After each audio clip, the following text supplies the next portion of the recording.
welcome everyone to part two of the Automating Workflow web series with Mann Consulting and Jamf.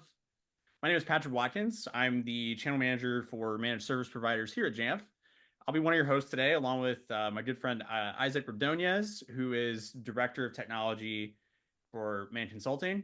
Isaac, very quickly, if you don't mind, just introduce yourself to everyone out there in TV land. Tell us a little bit about yourself and Mann Consulting. Hi, I'm Isaac Ordonez of Mann Consulting. Been managing Macs for too long, I think.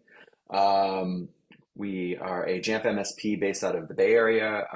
We work with a lot of startups, high-tech industries, and industries with like high compliance needs. And we built a lot of workflows on top of Jamf, kind of as like applications inside of Jamf to do certain tasks, if you will. Okay, very cool. Thanks, Isaac. But before I introduce our guest, just a few things I want to roll through. So last week, we covered compliance in the healthcare space and had some really robust conversation around how important it is to not only be compliant, but how it's crucial to do so in a way that doesn't eat into productivity. And so, that goes hand in hand with automation, which is really the common thread that we're pulling on through this web series. So today, we're discussing the importance of patch management and how to be what I like to refer to as tastefully annoying to end users. Again, before I introduce our guests, I just want to make a few call outs. So first, be sure to stick around until the end of the conversation because my friend Melody will be dropping a link in the Zoom chat for you to enter to win some really cool prizes like an Apple Watch and some gift cards. And additionally, all attendees will also gain access to a special promotional offer from Mann Consulting. So again, be sure to stick around until the end. Second, we've enabled the Q&A function within Zoom webinar. So feel free to ask questions at any time of any one of the three of us, and we'll do our best to answer your questions. Third, I want to once again thank you all for registering for last week and today's session. But good news is that the fun doesn't end with part two. This is a trilogy. So next week, we're going to be wrapping up the Automating Workflows web series on Tuesday, June 25th. So be sure to register for that session as well. And it'll be at the same time as today's session and last week's. Last and certainly not least, and for those of you that attended the first session, this will be a repeat, but here's what we're not going to do today, and that is death by keynote presentation. So this is going to be a conversation. And with that, I actually want to introduce our guest. So Avron Marcus is Director of Products and Technology at Index Ventures. Avron, can you tell us a little bit about what you're responsible for and a little bit about Index Ventures? Sure. Pat, one thing before I kick off, I never knew that I was the second part of a trilogy. That's a hard role to fill. I'm trying to think of like any trilogy. The second part was like the best of them. But let's see what we can do. So thanks. I'm Avron Marcus. I work for Index Ventures. We're a global venture capital firm with offices based in London, Geneva, San Francisco, New York, and the Channel Island of Jersey, Old Jersey. We're a fairly small organization, about 96 people globally, managing a fairly large amount of money. Key to my role is empowering our users to be able to be as efficient as they can, leverage their technology in the best way that they can. And in many instances, try and solve any problems that they might have before they've had their problems, just to maintain efficiency.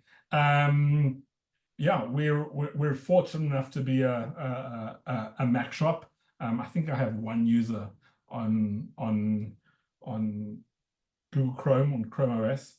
Yeah, we're working on it. I'm working on it. I'm working on it. Every now and again, it asks me if I'm going to take away his Chromebook. But it's actually a pretty safe device, so I'm letting it roll for now. Yeah, and we've been using Jamf as NDM for about I think 7-8 years now, and really looking forward to talking about like how we use it, the workflows that Isaac and Mann have helped put in place, and all the great things around patch management and like where it came from and how we started adopting it and what it does for us. Yeah, and that actually just got me to thinking, Avron. So I mean, I think some folks out there may be asking themselves, like, why should companies care about patching? Like, why does that matter in your perspective? Yeah, no, I think that's a good question. So look, one of the first things that I used to struggle to get my head around when I joined Index and I moved from a PC world to a Mac world was like I used to have these conversations. Let's just lock down the machines. Why are people admins on their machines? And like at the time, Macs weren't that happy with being locked down to that extent, and people not being admins on their machine. And at the same time, given our work, it's my employees or our employees' jobs to be trying stuff out, whether it's LLMs or chatbots or whatever it is, and the world of borrowing things just basically meant it wasn't really an option for us to whitelist the specific software they want. We leverage a bunch of tools to try and protect our users as much as possible. We use Jamf Protect to try and stop malware. But the idea behind patch management was about ensuring that things were as secure as possible for applications that I may not be aware of. So this idea was that by letting people, sorry, I had a child who's walked into the room. It always happens. Back on my train of thought, patch management let me not worry about whether users were on the latest and most secure version of software. That was what it came down to. And it came out of two specific things. There were two use cases. The one being, I think it was either Zoom or Slack, where a user hadn't updated the application for a year or 18 months, like a really long period of time, and it stopped working for them. And they were in our San Francisco office, or they were traveling, and the logistics of trying to talk them through downloading the application, reinstalling it.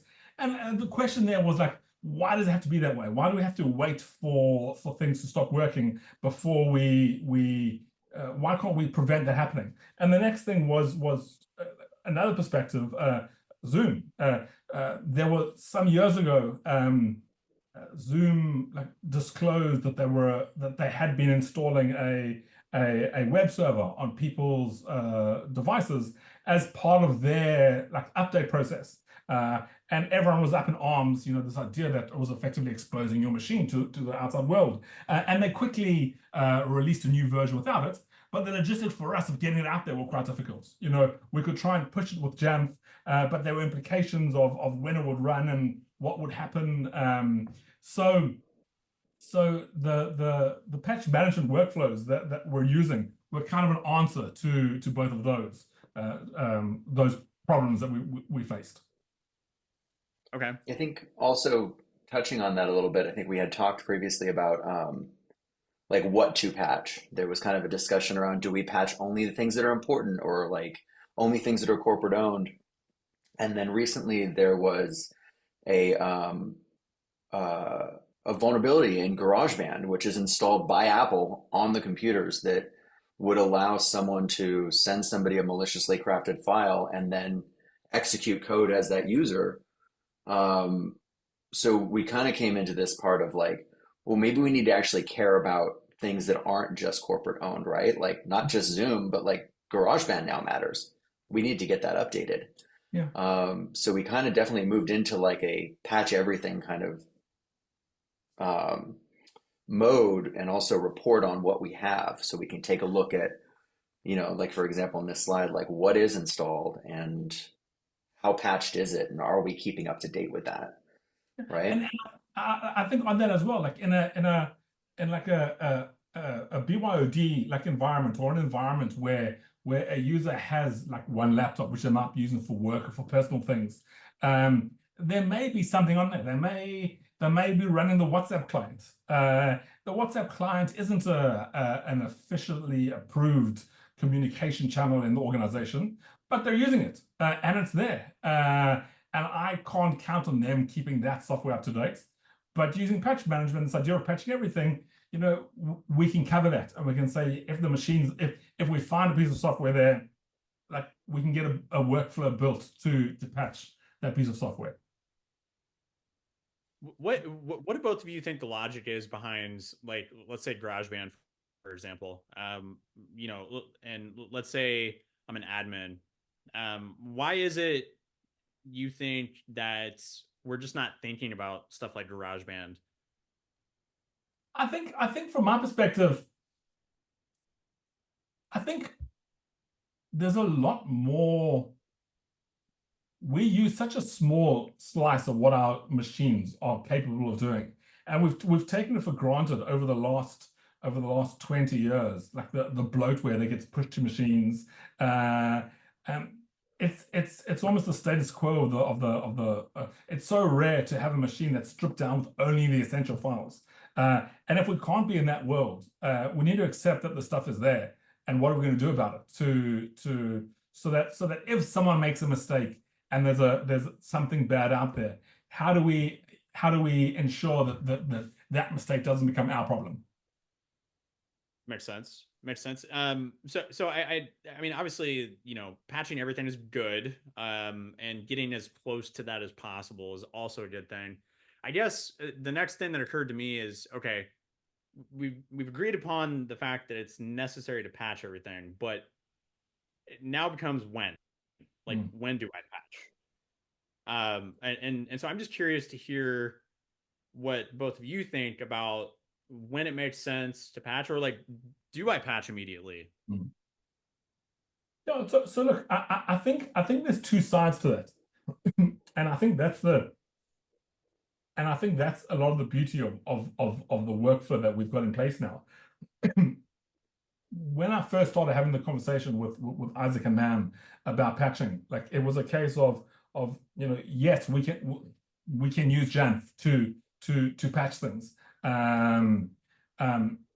but much of the stuff was self-service, and the easiest way to not impact the customer negatively was to make them kick it off by going to self-service. So it's a case of like you have your on X frequency, go to self-service, run something, and you will be able to get updates. Like I don't like changing user behavior. I don't like making the user responsible for things. The user's Slack or their Zoom stopped working because they weren't doing something. So making them go to self-service to do a thing on a regular basis didn't feel like the answer for me. And the other side of it was, I was very worried about automated updates. One of my partners might be speaking on a webinar, and if their computer decided that was the time to do the Zoom update and it killed Zoom, that wasn't a very good outcome. So I remember chatting with Isaac and saying, can we look at the machine? Can we see that Zoom's using 40% CPU usage and not update it at those periods of times? And then after finding out that we could do that, it opened up this whole world of, there's all this time that you're not using applications. Who cares how long why wait with those applications? If they're not being used, just update them now. There's no need for them to be running to update themselves. And so I think that's what we now try and do. Like if things aren't open, just update them now. And everything else, you try and have some sort of cadence, some sort of schedule for the open stuff with you've got this many times, you've got this amount of time before you have to update it. Yeah. Unfortunately, forcing, I think, is needed at some point, but we try and keep like as light a hand as possible. So as much of it happens behind the scenes without people knowing about it. Yeah, I think it's really nice to be able to stop and look at the machine real fast and say like, hey, I know Chrome has to update, but is Zoom running? Do I really want to show something on the screen right now? Like even if they're not related to each other, the relationship that Zoom is doing something and maybe, presenting or even just in a meeting should, the update process should take pause and maybe try again later. I didn't know that, and I like that, Isaac. I like that. Yeah. Yeah. I feel like that whole idea ties in very nicely to like what I said at the top, which is, being tastefully annoying. So, Mhm. Avron, you mentioned Like my children, like my children. and it's funny earlier when you said one of your kids walked in, I was like, I should probably let everybody know that my golden retriever may make an appearance on this at some point. Like he may decide, hey, I want to say hi to everybody. Um, so all good. But I think the idea of being tastefully annoying is yes, like the patching needs to occur, but to your point, Avron, like if the update happens in the middle of a really important presentation, like that one is embarrassing for that person. Yeah. And two, it gets back to the whole question of, well, am I the way I'm set up today, is it efficient? Mm. And in that case, it's definitely not. Look, Uh, it's interesting. My my users, they've never been against updates or forced updates or the like. They're willing to jump through like a lot of hoops to keep themselves and the firm more secure. They'll sit through the phishing training. They'll like I find people want to be good corporate citizens, yeah. but at the same time they want to be as efficient as possible. And everyone has like bad memories of the like the Microsoft update cycles and experience of your machine like doing a massive upgrade at the worst possible time. And I think what's great about these workflows is that it lets us like help people like be good corporate citizens by getting out of their way. And like again, wearing my product hats, the tools that I've built over the years that have had the best adoption are ones where we didn't try and change user behavior. Changing user behavior is hard. You try and do it with a carrot, you try and do it with a stick, but you're trying to make them do something, and that's really hard. What I found works best is when the user doesn't need to do anything. When you're automatically capturing information for them and presenting it to them. When they don't have to change their behavior, but they get benefits. And I find with this patch management, that's what we see. Most of their applications are updated, without them even knowing. They get a few alerts that might have a bunch of things bundled together, and the inconvenience is minimal, whilst helping them feel that they're contributing to the security of the org. Yeah. While we're talking about kind of user experience thing, I'm going to do, I guess, a cardinal sin of keynotes, which is I'm going to skip ahead a bunch because this isn't actually planned and show some of those. Yeah. So ignore that slide. Like these are some of the things that we came up with that we found were good ways to give employees like a light touch, but also maybe an enforced touch. And one of the examples was deferrals. And Avron, this is the first one that you helped us kind of actually come up with was, brand the dialogue, tell them when they must run the update by, and then annoy them until they run it. And this was kind of iteration number one was, hey, you have to do this. We are going to quit eventually, right? We then came to iteration two, which was update as much silently in the background if it's not running. But if they are running, do a batch at a certain time, like 4:30 at the end of the day is probably a little better than 8:45 in the morning. You're just getting things kicked off, right? And like I find like that was what's also great is seeing the evolution of the tool, because one of my pieces of feedback was a user would come in, they'd turn on their machine, they'd start up, the machine would check in, and then they'd have their updates. But they've just got going, So the ability to add that, to choose a time alone was so useful, and block out certain times. When there's certain times of the day where we have a lot of Zoom meetings, let's not be asking people to update at those times. Yeah, we get that a lot. Like we're having an all hands every Monday. Don't ask on Mondays. Yep. Yeah. Also, don't ask three different times, one for workspaces, one for Word, one for Slack. Just ask once and then do. But also still give, the time to defer, but also require eventually. So it has been interesting to see these kind of evolutions that we've done and to kind of push the experience through. Yeah, and I was sharing with Avron prior to the webinar that I actually come from a security background, and so like patching is near and dear to my heart for a number of reasons. But um, one thought that oftentimes has occurred to me is that if if we have a good experience for the end user and they're happy, that actually helps our security posture, because they're more inclined to be up to date, which obviously in turn means less risk, less vulnerability. But then we come back to the efficiency thing too. Hmm. They're more efficient as well. And I, Yeah. I don't know if y'all have seen that same trend play itself out. That's just something I've kind of observed. I have less users being locked out of applications because they haven't updated, which is how often surprising how often that happens.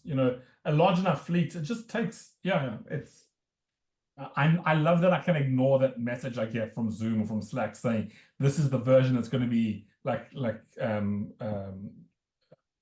no longer supported. I don't have to worry about that anymore. Otherwise, I just have to go and check, see who's running this stuff, and that's never that trivial. Something Yeah. you have to worry about. And Pat, from what you were saying, the requirement, the security requirement for these vulnerabilities, that's another part that, and I think Avron, you also helped with this, was the idea of criticals. Like, and we all know Google Chrome's alerts are constant. But the ability to say, actually, this one has to happen today. We are really sorry, and here's why. I felt like being able to kind of tell the user that, hey, we have to do an update, and here's why Google says we have to do it. It's not IT's fault, it is their advisory as the vendor. Yeah. Yeah. I think this is the other challenge too, because like, you look at an application like Google Chrome, to your point, Isaac, it, wants to be doing something all the time. Mhm. And then we've got other applications that rarely have, the updates. And so then that's yet another thing for us to balance is like, okay, all these applications, unfortunately don't talk like they don't say, hey, you're pushing out an update this week, right? Oh, okay. Well, then I'll wait till next week. It just doesn't work like that. Um, and so I think that takes us back to the idea that, again, if we're having happy end users, we just get better outcomes. And Avron, I think Mhm. you said it best earlier that the best way to handle this stuff is to just automate as much as possible, do as much as possible in the background. That way, no action is required. Yeah, yeah, and also helping the user see that this isn't that painful. You talk Oh, about the Chrome updates. Like I've got like 470 tabs open, and I'm terrified always of my Chrome updates. Am I going to lose my tabs, and how long is it going to take? But the patch, uh, the Chrome update process for it's trivial. There's no sense of waiting for a file to download and the like. It's a really fast thing, and the big thing that I'm trying to convince my users to is even when I'm updating like 5 applications at one go, the impact to them is minute. It's a yeah. few minutes. It's never 5. It's 2 minutes maybe. And it's not as bad a thing as they think. Even that time when they click update now. Yeah, we like one of the things that we found engineering it too was trying to get the user interaction stuff out of the way first, as far as things that the user doesn't need to see. Like they don't need to see the download process, Mm. right? That's a silent in the background. They don't need to see the verification process. They don't need to see the validation process. So just give them the prompt, and then once you do the update, also try and do as much housekeeping for them during that process. And to Avron's point, quitting Chrome and reopening it is Sure. terrifying. Mhm. But if you reopen in Chrome and tell it to open the last group of tabs and restore the saved state from before, that suddenly becomes less terrifying. So while a lot of tools will just heavy-handed close Chrome and then reopen it as a fresh browser, we took the time to quit it so that it saved its state and then bring it back. And I found that really takes people away from that, oh God, I'm losing my entire life's work here in tabs. Yeah, that's rough, especially when you have 547 tabs open like Avron. Mm. That's tough. Um, so we got a question in the Q&A, and Mhm, that's like, what's the preferred method to patch applications? I know that there's a ton of ways to look at this, but what's the mhm. preferred way of doing it? Well, our method, we built off of Installmator, actually. And that was the question of, this person is using Installmator. We built off of Installmator and added in some functionality for deferrals and made it more of an update process versus an install process. Um, and that's been our flow is download directly from the vendor. Um, get the application from them, let them manage the version state, whether or not there's an update, and let them push that out. Okay. So far, that's been working fairly well as far as automation. I don't pay attention to when Chrome updates. Aaron, do you watch the Chrome feed constantly to see if I can't say that I've done that for a while. and Slack and Zoom and Word, PowerPoint, Excel? I used You to know watch what? the Uh, Jamf updates. I Path. I I may yes, just do that after this call if I get bored. Like that just yes. sounds like a fun thing to do. Too much time. You have too much time on And your hands. read the release notes too, please. uh, I'll get right on that. I'll get right on that. I, Isaac, a question for you. So, and again, this is like kind of related to what we talked about last week. Um, it's one thing to say, okay, like we are going to, begin to be more regimented about patching. Um, but like, how do we, or more specifically, like even how does Mann Consulting prove that? So that was the difficult part, right? Like if you're looking by default even in the Jamf dashboard and you see the patch management titles and you look at it and say, okay, um, I look at it one day and I'm looking at it with the CISO and Chrome is at 3%, right?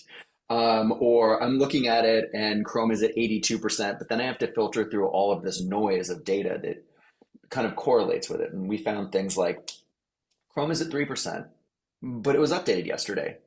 So that's okay, right? That's the longer narrative. The other part was, Chrome is patched to 80%, but 20% of the machines aren't online, so that's technically a 100% success rate. But you have to really, start looking at the whole big picture. We ended up kind of moving towards a methodology of taking a lot of data points out of Jamf into a place that we could then start cross-referencing them. And on the first slide, with the patch everything we had shown, I'll go back to it, was the ability to kind of take some of these data points as far as like what the trend has been over the last couple days, um, and compare that also against the last update. So like in this scenario, we can see when Google Chrome was last updated. It was last updated the same day as this Yeah, report. So it's at 39%, which is actually a fairly good uptick in a 24-hour period. Um, and then also the other thing that we did was once we started getting this data is we could then do things like bring a longer term proof of patching where we could graph this data. And so here we can show that Zoom, has an update and it completely valleys and then it shoots up to do the updates, but then, Zoom updates over and over again. yeah. Um, and that's where we found has been really successful in actually proving what we're doing is kind of trying to correlate the data with other points. Can you go back to the report real quick, Isaac? I have a Sure. question on that. So, like, when we looked at the Yeah. trend, the trends from release to release, um, hmm like what what kind of like actionable or like useful information does that give us going from, let's say, Um, one release to another? it'll tell us how long it takes to get to an acceptable number of patch between how many days. Like we can Okay. say on average, when Zoom releases an update, we are 80 to 90% patched on that within X number of days. So then when we are giving report information to somebody about like, hey, there was a vulnerability with Zoom on this date and we need to know how safe we were. How many days did it take for us to get away from that bad space? Um, and that trend gives us that information. We can say on average it takes 5 days, but since it was a critical, it took two. Um, with your vacation stragglers and all those other people kind of coming in and filling up the extra 10 or 15% of the top. Yeah, and another thought that occurred to me, and I'd be curious, just to hear both of your perspectives on this, is if let's say I'm looking at those trends and maybe I'm somehow tracking, the number of, let's say, tickets I'm getting when a specific application updates, then that sort of clues me in that, when that app updates, I just need to expect that I'm gonna have to be a little bit more hands-on, than maybe a different application. I don't know if that's something either of you have run into, but that's just a thought that occurred to me. I can use it almost like a planning tool to say like, hey, when this is going to be patched, like I'm gonna have a little bit more work on my hands. Avron, have you really had much uptick in help requests when patches come out? No, no. No. Um, Look, patching. So w- if I look at the software that we're using, like the overwhelmingly, it's consumer software without major issues. And we're fortunate in that, like hypothetically speaking, if a version came out that really caused some sort of issue, um, yes, I would see an uptick in complaints. But I'm pretty sure that if Zoom did something that broke Zoom, they'd roll another version, and then we just push it as a compulsory update, and everyone would move onto like the working version. So even if I think about like the worst case scenario of a faulty version being publicly released and rolling out and getting onto my users' machines, it, it'll be found and it'll be patched fairly quickly as well. We're not talking about pushing custom software to servers that like might break some processes there. So I don't feel as so I feel safer looking at the live release channels. Every now and again we think, do we look at a beta channel for a particular application? But that's not a risk I'm that comfortable taking, because yes, we don't want to force people down a route that might introduce issues for them. Okay. Yeah, to a couple of things that we've noticed kind of on the large picture, because we're doing a lot of patching for a lot of orgs. I found with updates is being able to put a delay buffer in before you implement is very helpful because it allows you to wait to see if the vendor pulls the release real fast. So instead of saying the second um, a the second Google releases an update, you need to update it. You say 2 days after Google releases an update, you need to update it, and that gives Google time to go, uh-oh, bad, because they see an even bigger picture than we do, right? Um, and the second part that we found is if you keep everything up to date, kind of in lock and step, like OS keeps up to date to the latest version, Chrome keeps up to date to the latest version, Google's always developing against the latest, and Apple's always they're fixing bugs. So you end up with less problems overall because you're kind of bug squashing in lock and step, as opposed to like Mac OS is here, Google's here, and Zoom is over here, and you're just all over the map on who's fixing what against what. That makes sense. We got a couple questions in the Q&A, and I think probably a good time for us to just pause and address a couple of these. So, um, first of all, the patch everything spreadsheet that we're looking at here, Isaac. Correct me if I'm wrong, but that's something y'all built internally at Mann, correct? Yes, this is something we built internally. It's something that we do with our MSP customers that have their Jamf licensing through us. It does include a couple other sections like benchmarks, computer to employee enrollment matching. It includes a report card to give a quick overview of how things are working. So if it is something that does interest you, drop us a line if you want more information. It's not going to require you to ditch your Jamf instance or do anything drastic. So We don't want that. We don't want that. no, we don't want that. No, we will definitely. But it is an add-on on top that allows for some more advanced reporting and some matching. It's really cool. It's really cool, and thank you, Isaac. Thanks. Yeah. So next question. So the patching solution in use right now. Have you had organizations ask for it to be made available where Installmator cannot be used for X, Y, or Z reasons? We have not.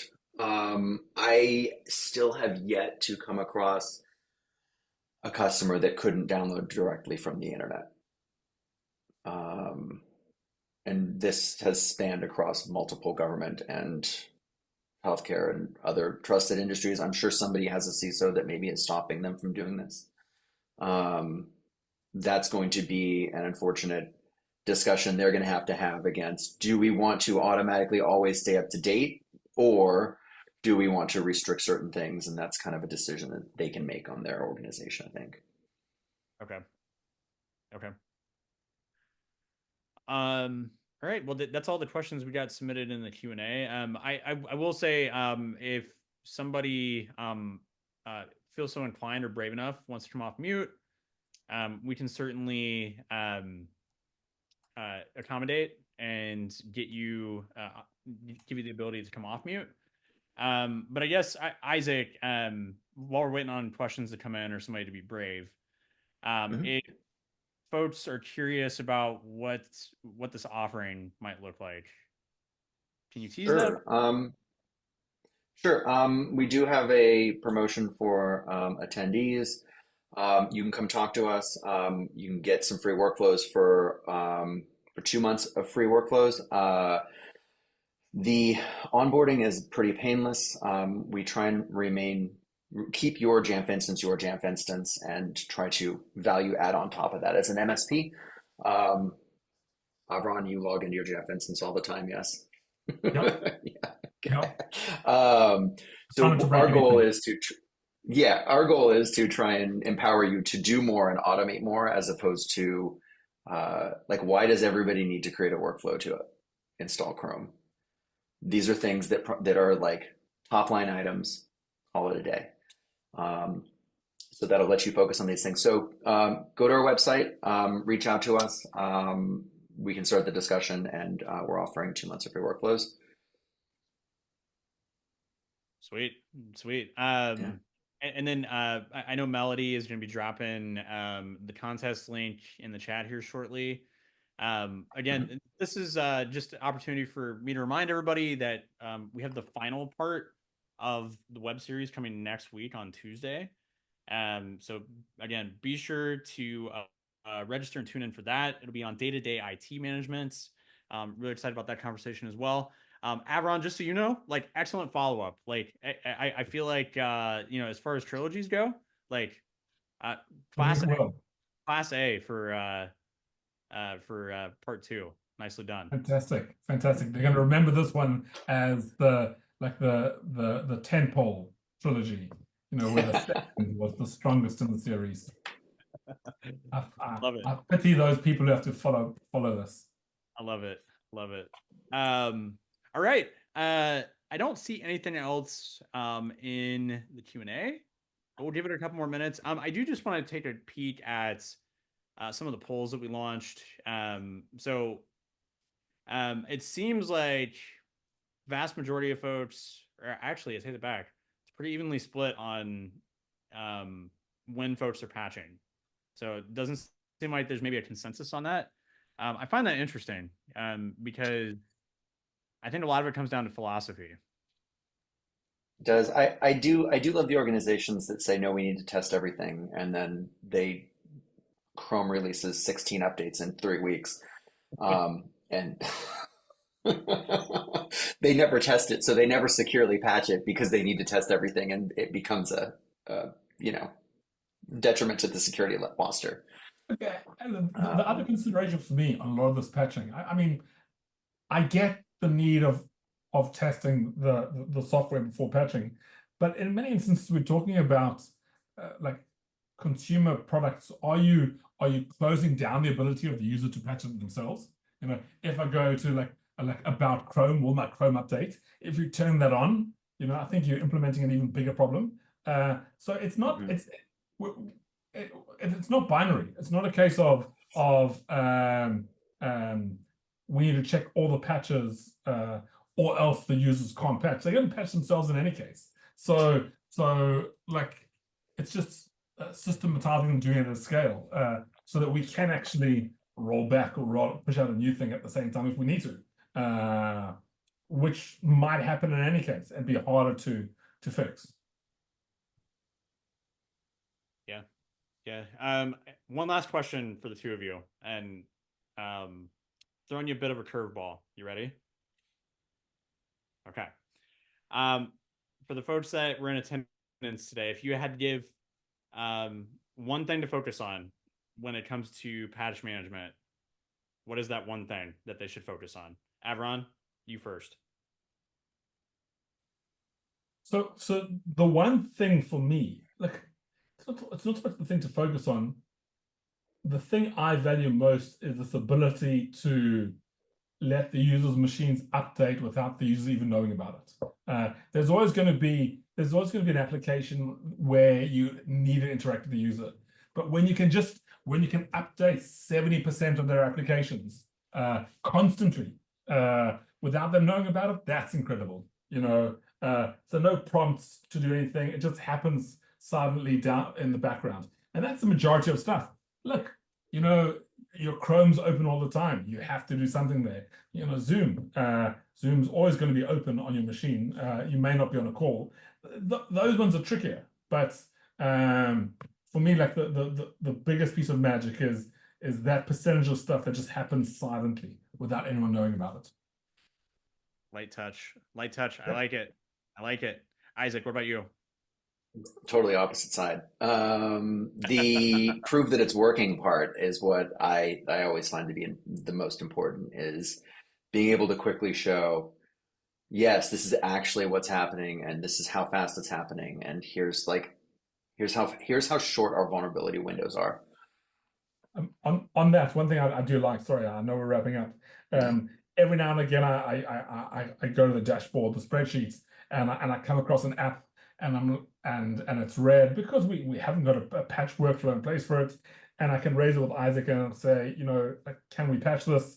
And I do a little bit of something behind the scenes, and then over the next couple of days, I just see the percentage like go up, and like that's magic. This idea that you can surface something on this and get a workflow in place that like takes away the pain. It's great. Love that. I've made patching workflows for one app installed. Got to get them all. Got to get them all. Got to get them all. Yeah. Yeah, exactly. It's that rare one app. Yeah. But before we wrap up, Isaac, one more time from you. If folks want to get a hold of you or the Mann Consulting team, how do they do that? You can go to mann.com. You can ping me on Mac admins. I'm Isaac. Pretty simple. You can email support@mann.com to reach out to us. All of those avenues will lead to a discussion with us about what we're doing and how we can help. Okay, cool. Last thing before we wrap up, if you want to check out last week's session, head on over to the Mann Consulting YouTube channel. We have part 1 posted there, and we will be doing the same, or I should say the Mann team will be doing the same. with this session and the final part of the trilogy next week. So thank you again, everyone, for attending. Avron, thank you for being so generous with your time, and same for you, Isaac.